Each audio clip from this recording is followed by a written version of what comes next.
Well, the dream of owning a home in California is starting to feel more like an impossible dream. Yeah, KCAL9's Joy Benedict has details tonight on a new study that reveals just how much more money couples actually need to buy a medium-priced home this year compared to a year ago. They are simple chores in every home, but where we wash our dishes or water our plants matters, especially when you're a renter who wants to buy. Seems so impossible and so out of reach. Alex Izzo and her husband have been wanting to buy a home since they got married a couple of years ago, but the American dream keeps slipping away. When you think of like our parents buying houses when they were younger, and it was always so much sooner, and like now I'm in my 30s and like we're still living in an apartment and we don't have the means to afford a house. And here in Los Angeles, a new study says their dream is now even further out of reach. Real estate in Los Angeles has gotten so expensive, it's out of reach for people who are even upper middle class, let alone middle class. Daryl Fairweather is the chief economist for Redfin.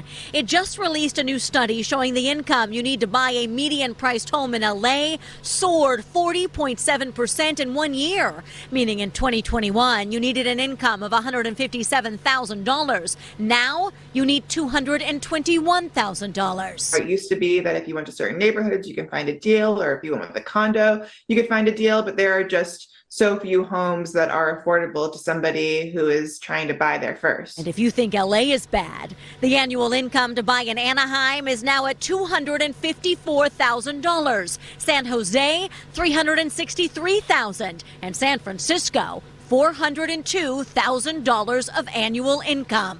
Of course, most of these stats are due to climbing mortgage rates. There are some really creative programs out there. But realtors like Suzanne Sini say there is still hope. You're marrying the home, not the interest rate. She says find a lender first, look for down payment programs, and ask about a 3-2-1 mortgage where you pay less now in hopes of refinancing later. If interest rates today are at 6.99%. The first year, your interest rate is actually only going to be at 3.99%. But of course, affording the mortgage is the key, and the fear that keeps the Izzos in an apartment still dreaming of something more. We're thinking about like a 2-year plan, hopefully saving up enough income between the two of us, and then at that point we'll have enough money for a down payment. The good news is home prices are still falling slightly, and so are interest rates. But according to the U.S. Census Bureau, only 55% of folks living here in California are homeowners. It's one of the lowest rates in the nation.